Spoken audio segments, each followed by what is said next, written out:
नमस्कार किसान भाइयों, इंडिया प्रेस यूट्यूब चैनल में आपका स्वागत है।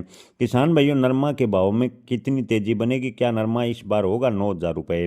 किसान भाइयों, आपको बता दें कि सरकार ने पिछले दिनों कपास यानी कॉटन आयात शुल्क मुक्त छूट दी थी, यानी बिना किसी शुल्क के कॉटन आयात किया जा सकता था, जिससे घरेलू कीमतों पर दबाव बना। लेकिन जैसे ही 90 से 80% किसानों से कॉटन यानी नरमा कपास निकला, वैसे ही सरकार ने 31 दिसंबर से कॉटन पर ड्यूटी लगा दी और किसानों को इसका बड़ा नुकसान उठाना पड़ा।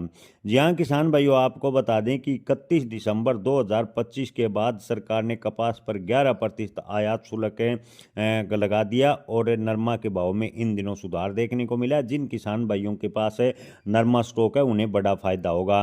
निर्यात की बात करें तो किसान भाइयों, निर्यात के स्तर पर भी अच्छी खबर आ रही है। कई स्तरों पर यानी कई देशों में भारतीय नरमा यानी कॉटन की जबरदस्त डिमांड देखने को मिली है। सरकार ने 2026 में जो आयात शुल्क लगाया है, उससे नरमा के भाव को सहारा मिला है, क्योंकि बाहर से जो कॉटन आयात हो रहा था उस पर ब्रेक लगा है और भारतीय नरमा किसानों को फायदा मिला है। खासकर 25 से 30% किसानों को फायदा होने का अनुमान है, क्योंकि ज़्यादातर किसानों ने अपना नरमा करीबन 5,500 से 6,000 रुपये बेच दिया था। लेकिन इन दिनों आयात शुल्क लगाने से नरमा के भाव कई मंडियों में तो 8,000 के करीब पहुंच गए हैं और आने वाले दिनों में नरमा के भाव में लगातार तेजी बनने की उम्मीद है।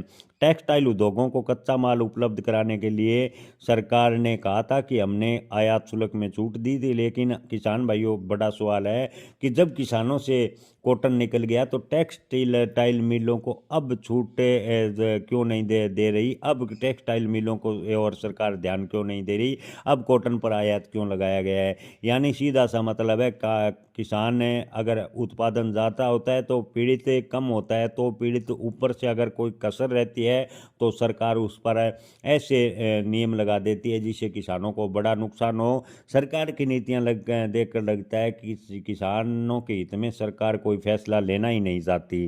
किसान भाइयों, आपको बता दें कि 2026 में कपास से उत्पादन पिछले वर्ष की तुलना में कम रहा, लेकिन सरकार की नीतियों की वजह से नरमा के किसानों को औने पौने दाम पर फसल बेचना पड़ा। लेकिन किसान भाइयों, आपको बता दें कि जिन किसान भाइयों के पास अभी नरमा कपास का स्टॉक है, वो कुछ दिनों के लिए इंतजार कर सकते हैं। नरमा कपास के भाव में तेजी की पूरी संभावनाएं बन रही है। जय किसान, धन्यवाद।